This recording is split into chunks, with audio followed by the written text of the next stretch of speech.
जय गुरुदेव। सभी साधकों का मैं एक बार फिर से स्वागत करता हूँ। और देखिए, आज जो साधना लेकर आया हूँ वह किन्नरी साधना है।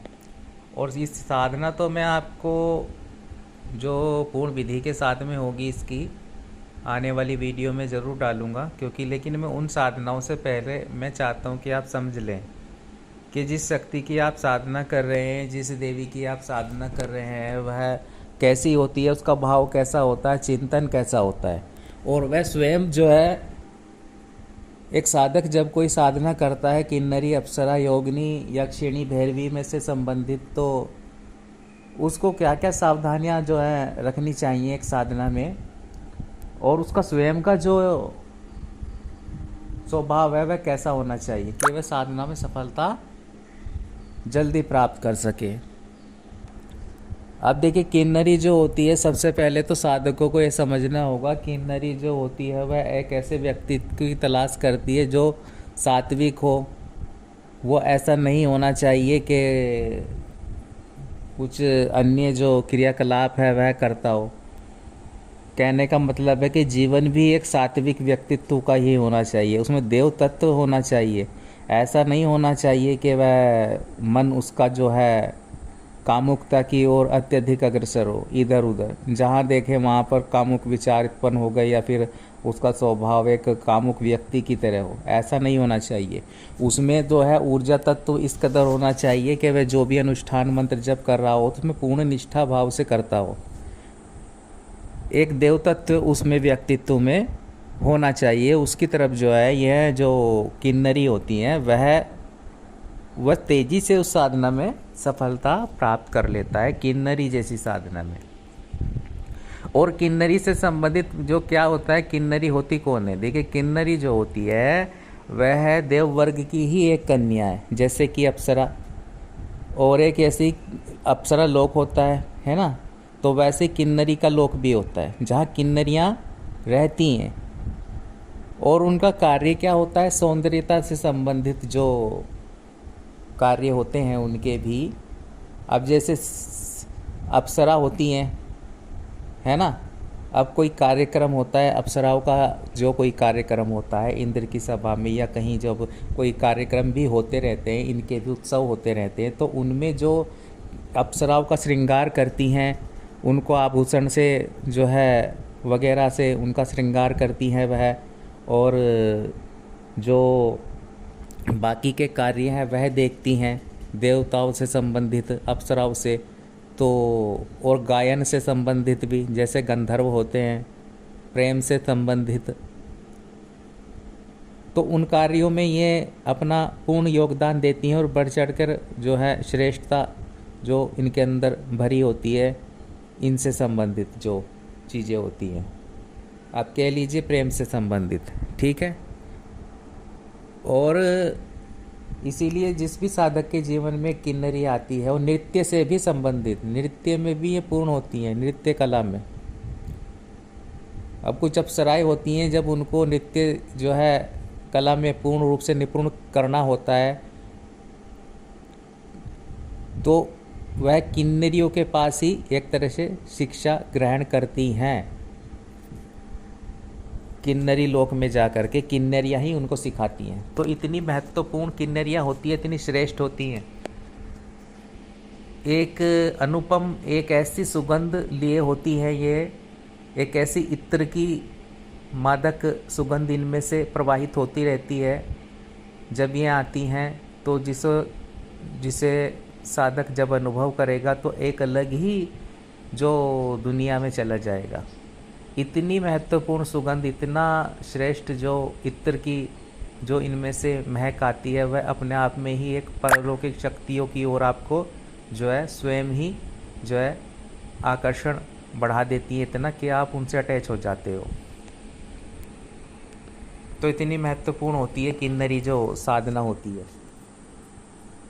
अब जब साधक कोई किन्नरी को प्रत्यक्ष कर लेता है, किसी से किन्नरी से संपर्क में आ जाता है, तो उसके जीवन में परिवर्तन शुरू हो जाता है। परिवर्तन से मतलब है उसमें जो आकर्षण तत्व है वह इतना प्रबल हो जाएगा, बढ़ जाएगा कि वह सामान्य रूप से भी जब लोगों से जुड़ेगा तो लोग उससे बात स्वयं करना चाहेंगे। स्वयं उसकी तरफ आकर्षित होंगे, तो इतनी श्रेष्ठ ये साधना होती है।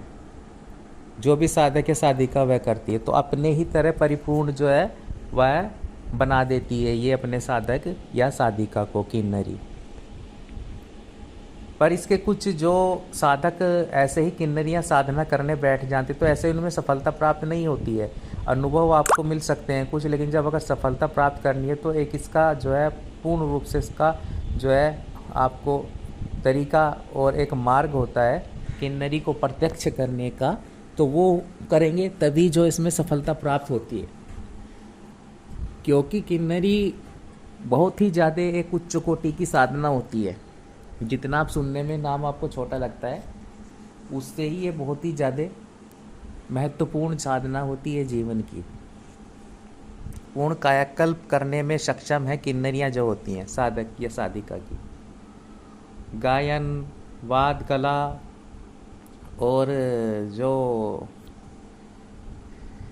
इस तरह से ही जो चीज़ें होती हैं कला क्षेत्र में, अगर साधक जो आगे बढ़ना चाहता है उसमें ये योगदान देती हैं अपना, उस साधक को जो साधना कर लेता है एक बार किन्नरी, वह स्वयं ही उसमें आगे बढ़ जाता है। अगर गायन के क्षेत्र में भी कोई साधक जो है आगे बढ़ना चाहता है इस फील्ड में और वह किन्नरी साधना कर लेता है तो उसे बढ़ाती हैं उस दिशा में, उसे जो है अपना सहयोग प्रदान करती हैं और वह साधक उसमें भी सफलता प्राप्त कर लेता है। तो ऐसी जो किन्नरियाँ होती हैं, और किन्नरी साधना करने से पहले अगर आप साधक को इसमें सफलता प्राप्त करनी है तो सबसे पहले देखिए मार्ग क्या होता है। अब डायरेक्ट आप अगर किन्नरी साधना करेंगे तो उसमें सफलता आपको इतनी आसानी से मिलेगी नहीं। उससे पहले जो है साधक या साधिका को जो गंधर्व साधना करनी होती है, और वह गंधर्व में भी गंधर्व राज, विश्वावसु गंधर्व राज जो होते हैं उनकी जो साधना है उसमें पूर्णता प्राप्त करनी होगी। उसके अनुष्ठान साधक को करने होंगे। उसके बिना जो किन्नरी साधना में सफलता प्राप्त नहीं कर सकता साधक, चाहे कितने भी साल साधना करता रहे, उसमें सफलता नहीं प्राप्त होगी। क्योंकि किन्नरी के जो देव होते हैं वह भी गंधर्व ही होते हैं। गंधर्व के मार्गदर्शन में ही किन्नरी जो है चलती है। जैसे इंद्र होते हैं वे अप्सराओं के जो एक तरह से दिशा निर्देश में कार्य, मतलब जो इंद्र होते हैं वो दिशा निर्देश देते हैं अप्सराओं को। उनके राजा इंद्र होते हैं, उनके स्वामी इंद्र होते हैं अप्सराओं के, जो सभी प्रकार के अप्सराएं, ठीक है। वैसे ही जो किन्नरियाँ होती हैं इनके गंधर्व होते हैं, और वह भी जैसे गंधर्व कन्याओं के जो एक है वह राजा कह लीजिए, स्वामी कह लीजिए, वो गुरु कह लीजिए, तो वैसे ही गंधर्व राज, विश्वावसु गंधर्व राज ही इन किन्नरियों के भी एक तरह से राजा होते हैं, और उनके ही दिशा निर्देश में यह कार्य करती हैं। इसलिए साधक या साधिका को गंधर्व साधना जो है बहुत ही ज़रूरी है उनके लिए करना, कि वे उसमें सफलता प्राप्त करें। और अनुष्ठान के रूप में जो गंधर्व साधना करते हैं साधक, और फिर अगर ये किन्नरी जैसी साधना करेंगे या फिर गंधर्व कन्या जैसी साधना करेंगे तभी सफलता प्राप्त हो पाती है, तब जो सफलता मिलने के चांस बढ़ते हैं साधक को। तो इसलिए, और दूसरा जो है वह मार्गदर्शन बहुत ज़रूरी होता है, कि आप ऐसे ही जो साधना करने बैठ जाएंगे तो वैसे सफलता नहीं मिलेगी। मैं फिर यही कहता हूँ कि उस व्यक्ति के दिशा निर्देश मार्गदर्शन में रह कर के अगर कोई आप साधना करते हैं तो आप एक सही दिशा पकड़ लेंगे साधना की, उस शक्ति से जुड़ने की ओर, अग्रसर होने की ओर, सही दिशा में आप आगे बढ़ेंगे। तो इसलिए जो है आप जब भी साधना करें तो मार्गदर्शन में करें, ठीक है। अब साधनाओं के क्षेत्र में देखिए, मैं इसीलिए कहता हूँ कि जानकारी होना बहुत ही ज़्यादा आवश्यक होता है। किन्नरी साधना जो होती है, कुछ साधक हैं जिन्होंने हमारे मार्गदर्शन में किन्नरी को प्रत्यक्ष भी किया है। अब कुछ साधक हैं जिन्हें मैं जानता हूँ जिन्होंने किन्नरी को प्रत्यक्ष किया हुआ है, लेकिन जो किन्नरी साधक होते हैं देखिए बहुत ही ज़्यादा, वह एक तो बताते नहीं हैं, वह साधक बताएंगे नहीं आपको कि हमने किन्नरी प्रत्यक्ष की हुई है, ठीक है। क्योंकि ये सबसे पहला जो है एक चीज़ होती है शक्तियों में, कि वह शक्ति साधक को बताना नहीं होता कि उसने कौन सी सिद्धि प्राप्त की हुई है हर साधना में। खास तौर से किन्नरी जैसी साधना में, किन्नरी और अप्सरा या फिर प्रेत साधनाओं में ये बताया नहीं जाता कि कौन सी साधना किस साधक ने की है। वह केवल अपने मार्गदर्शक अपने गुरु से बता सकता है और किसी से नहीं बताएगा वह व्यक्ति। और जिस दिन आपने बता दिया उस दिन सिद्धि जो है वह समाप्त हो जाती है, वह छोड़कर शक्ति चली जाती है साधक को। क्योंकि ये साधना ऐसी हैं, ये जो साधनाएं हैं ये ऐसी साधनाएं हैं कि जब ये जुड़ती हैं किसी भी साधक से तो उसमें जो है एक कायाकल्प की जो स्थिति होती है, कायाकल्प कर देती हैं ये अपने साधक का। कायाकल्प से मतलब है कि आप अगर किन्नरी जैसी या अप्सरा जैसी साधना करता है साधक और ये शक्ति उनसे अटैच हो गई तो उसमें जो होता है क्या होता है, उसमें एक आकर्षण बढ़ जाता है, एक आकर्षण प्रबल आकर्षण उत्पन्न हो जाता है। चेहरे से भी हो जाएगा, व्यक्तित्व से भी हो जाएगा, क्योंकि जब वह ऐसी शक्तियों के संपर्क में रहता है और उनका मंत्र जप करता रहता है तो फिर वह बढ़ जाता है। और ये उस वक्त ज़्यादा बढ़ जाता है जब वह प्रत्यक्ष हो जाती है शक्ति, और प्रत्यक्ष वार्तालाप करता है कोई साधक, वह शक्ति आती हैं उसके समीप आती हैं, बैठती हैं, बातें होती हैं साधक और उस किन्नरी में या फिर मान लीजिए अप्सरा में। तब क्या होता है कि वह उस साधक में आकर्षण प्रबल रूप से बढ़ जाएगा। दूसरे लोग व्यक्तित्व महसूस करेंगे उस चीज़ को, उसके लिए उसे अपने आप को छुपा कर रखना पड़ता है। कभी कभी उसमें सुगंध इतनी व्याप्त हो जाएगी, एक जैसे कि इत्र की खुशबू होती है, बहुत ही तीक्ष्ण रूप से बढ़ जाएगी उस साधक में। और फिर आप दूसरे कहेंगे कि भाई ये क्या लगाता है, क्या ऐसी इसमें क्या चीज़ है। कई साधकों के अनुभव के आधार पर मैं आपको बता रहा हूँ कि गुरुजी उन्होंने बताया हमें अपने आप को छुपाना मुश्किल हो रहा है। जब से हमने किन्नरी साधना हमसे प्रत्यक्ष हो चुकी है और प्रत्यक्ष रूप से वह आती है, जुड़ती है, और जब तो जो नॉर्मली लोग होते हैं वह थोड़ा महसूस करते हैं किस चीज़ को, और हमें एक साधारण तरह से अपने आप को रखना पड़ता है, क्योंकि हमें डर है कहीं हमारी जो शक्ति है वह वो सामने ना आ जाए, और जो विशेषता है कि हमने क्या सिद्धि प्राप्त की हुई है, क्या कारण है, किसके कारण, तो उनको छुपाए रखना बहुत ही ज़्यादा आवश्यक हो जाता है, अपने आप को सामान्य रखना। अब ऐसा नहीं है कि मैं इसीलिए कहता हूँ कि अगर कोई प्रत्यक्षीकरण कर लेते हो आप, कोई अप्सरा का प्रत्यक्षीकरण कर लेता है कोई साधक, कोई किसी किन्नरी का, तब क्या होता है कि ऐसा नहीं करना चाहिए हमको कि उस शक्ति को बार बार हम आवाहन करें, उससे डेली मिलें। इससे जो है आप समझ सकते हो कि इससे साधक का जो वह आकर्षण तत्व होता है वो बहुत ही ज़्यादा बढ़ता जाता है, जब भी आती है जब भी बढ़ता है। और एक तो क्या होता है वह द्रव्य लाती है, जो अप्सराएं किन्नरियाँ होती हैं सेम ही होती हैं एक तरह से, और ये क्या होता है ये द्रव्य लाती हैं जो इंद्र मतलब देवता जिसको ग्रहण करते हैं, उस तरह का एक द्रव्य होता है कि जिसे पीने के बाद में चिर यौवनवान बना रह सकता है आदमी, जल्दी बुढ़ापा नहीं आएगा, आकर्षण बढ़ जाएगा। तो ऐसा वह द्रव्य होता है, तो उसका पान स्वयं भी करते हैं ये देवता लोग, और वह जो द्रव्य होता है वह ये जैसे किन्नरी हो गई और ये गंधर्व हुए, और ये जब प्रत्यक्ष होते हैं साधक से मिलते हैं अप्सराएं तो ये लाती हैं और साधक को भी देती हैं, तो साधक ग्रहण करता है, और वो साधक भी जो है वह ऐसा ही होता चला जाता है, उसका भी एक तरह से कायाकल्प जो है शुरू हो जाता है। तो इसलिए आवाहन जब करें तो एक लिमिट में करें, जब ज़रूरत हो तभी करें, वैसे ही शक्तियों को ना बुलाएं, वैसे उनका आवाहन ना करें। कि अगर आपने किन्नरी को प्रत्यक्ष किया है तो हफ्ते में आप उनसे 1 या 2 बार मिल सकते हैं, कोशिश करें कि 1 या 2 बार मिलें।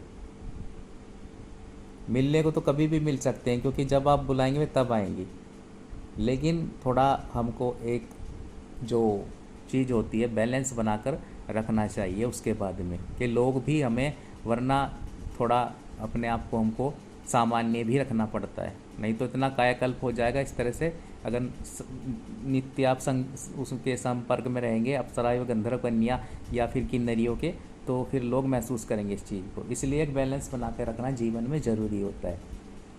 तो अब आप समझ रहे होंगे मेरी बातों से, और मैं अनुभव उन साधकों के आधार पर ये बातें आपके बीच रख रहा हूँ जिन्होंने प्रत्यक्षीकरण किया हुआ है। छोटी छोटी बातें, लेकिन इनको धारण समझना बहुत ज़रूरी होता है किसी भी साधना में। तो विशेषकर जो किन्नरी साधना पे आ जाता हूँ मैं फिर से। जो किन्नरी साधना है उसके लिए जो है मार्गदर्शन बहुत आवश्यक है, और इस साधना को करने से पहले जो सबसे विशेष बात होती है वह होती है गंधर्व साधना। आपको जो है गंधर्व साधना करनी होगी, ठीक है। और हो सके तो अप्सरा साधना से भी पहले आप विश्वावसु गंधर्व की साधना करें, संकल्प लेकर के, जो उस रूप में करें आप। तो फिर आप देखेंगे जब आप अप्सरा या फिर गंधर्व या फिर किन्नरी, विशेषकर किन्नरी जैसी साधना करेगा कोई साधक, तो उसमें तेजी से सफलता प्राप्त कर लेगा वह। परंतु उसके लिए भी मार्गदर्शन बहुत जरूरी है, क्योंकि साधनाओं से अलग भी कुछ क्रियाएं होती हैं जिन्हें करवाना साधक के लिए अति आवश्यक होता है, तभी वह शक्तियों से जुड़ पाता है सीधा सीधा, ठीक है। तो इतनी महत्वपूर्ण जो साधना किन्नरियाँ होती हैं, और किन्नरी लोक होता है, किन्नर होते हैं उनमें जो देवता होते हैं किन्नर, और किन्नरियाँ होती हैं जो देव कन्या होती हैं, यह उनकी साधनाएं होती हैं। अब चाहे तो कोई किन्नर जो होते हैं उनकी भी साधना कर सकता है साधक या साधिका। जैसे साधिकाओं के लिए किन्नर जो होते हैं वो बहुत ही महत्वपूर्ण होते हैं, वे देवता होते हैं। जैसे गंधर्व होते हैं वैसे ही किन्नर भी होते हैं। और अगर कोई साधिका किन्नर साधना कर लेती है, जो किन्नर होते हैं वो बहुत ही उसके जीवन में बदलाव उत्पन्न कर देते हैं। वो कन्या ही पूर्ण रूप से एक तरह से जो है उसका कायाकल्प कर देते हैं, और जिस दिशा में जाना चाहती है उस दिशा में बढ़ जाती है, सफलता प्रदान कर देते हैं उसको तेजी से। कला क्षेत्र हो, सिंगिंग का क्षेत्र हो, गायन का हो, है ना, चाहे कोई अन्य हो, नृत्य का हो, तो इनमें पूर्णता प्राप्त करवा देते हैं उस साधक साधिका को। तो इनके संपर्क में आया व्यक्ति ही जो है वह आकर्षण से परिपूर्ण हो जाता है, और जो भी लोग उसके संपर्क में आते हैं वे अपने आप ही जो है उनकी ओर आकर्षित होते हैं जीवन में। और जिन से वह कांटेक्ट उनके व्यक्तियों के किन्नर किन्नरी या गंधर्व साधना जिन्होंने अप्सरा की हुई होती हैं जो अटैच होते हैं, खासतौर से किन्नरी साधना में मैं कहूँगा और गंधर्व कन्या साधना में, कि वैसे ही लोग उनके जीवन में आते हैं स्वयं ही, जो कि कहीं ना कहीं उस किन्नरी से जुड़े होंगे, तो उनसे ही उनके संपर्क बनते हैं। अब मान लीजिए एक किन्नरी साधक हैं आप, आपने किन्नरी का प्रत्यक्षीकरण किया हुआ है, अब जो आपकी लाइफ में आएगा वह भी कहीं ना कहीं उसने भी किन्नरी साधना ही की होगी, उसमें परिपूर्ण होगा, चाहे पूर्व जन्म से हो। इसलिए जब आप उससे वार्तालाप करेंगे या जुड़ेंगे तो अब आपका खिंचाव होगा उसकी ओर। वह इसीलिए होता है क्योंकि वह उन्हीं लोगों से जुड़ता है जिनके संपर्क में रहता है, जिन शक्तियों के साधक संपर्क में रहता है, उनसे जुड़कर उसे अच्छा लगता है, उनसे जुड़कर उन्हें वार्तालाप करना अच्छा लगता है। और वह किन्नरी भी स्वयं चाहती है, कभी कभी आपके जीवन में ऐसे व्यक्तित्व को ला देती है कि जहाँ आपका मिलना होता है, ठीक है। तो बहुत ही एक अलग दुनिया है, पारलौकिक दुनिया जो है अप्सराओं की, किन्नरियों की, गंधर्वों की, यक्षों की। तो ये जो दुनिया है इसकी साधनाओं में, इसमें प्रवेश करने से पहले मैं यही चाहता हूँ कि आप इनके बारे में जान लें और फिर साधना करें, और उस व्यक्ति के मार्गदर्शन में करें जो इनकी बारीकियों को भी आपको समझा सके, जान सकें आप। केवल विधि द्वारा आप साधना करने बैठ जाएंगे और उस शक्ति के बारे में ठीक से जानते नहीं हैं, आपको जो है जानकारी दी नहीं जाती है उस शक्ति के विषय में पूर्ण जानकारी, फिर साधनाओं में सफलता उस तरह से मिल नहीं पाती है, और आगे चल के फिर आप भटक सकते हैं। एक बार करेंगे फिर दोबारा करेंगे नहीं, और क्योंकि आप एक धारणा, एक छवि जो आपके मन में बनाई जाती है शक्ति के प्रति, क्योंकि इसको सामने वाले ने भी प्रत्यक्षीकरण नहीं किया हुआ होता।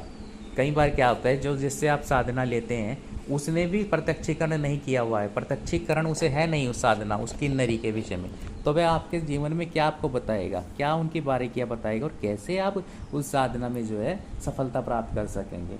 तो साधना विधि जानने से पहले एक जो पूर्ण उसकी शक्ति के विषय में जान लें, ठीक है, तब आप तेज़ी से सफलता प्राप्त कर सकेंगे और किन्नरी को प्रत्यक्ष कर सकेंगे।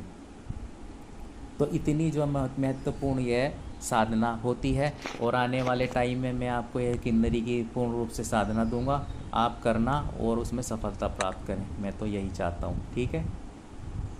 तो ये जानकारी मैं किन्नरी साधना के विषय में आज लेकर आया था। उम्मीद करता हूँ कि आप इसमें सफल होंगे, और जब पूर्ण मार्गदर्शन में कोई साधना करेंगे तो उसमें सफलता भी आप तेज़ी से प्राप्त कर सकेंगे और किन्नरियों को प्रत्यक्ष कर सकेंगे पूर्ण रूप से। तो जय गुरुदेव, जय निकलेश्वर जी महाराज।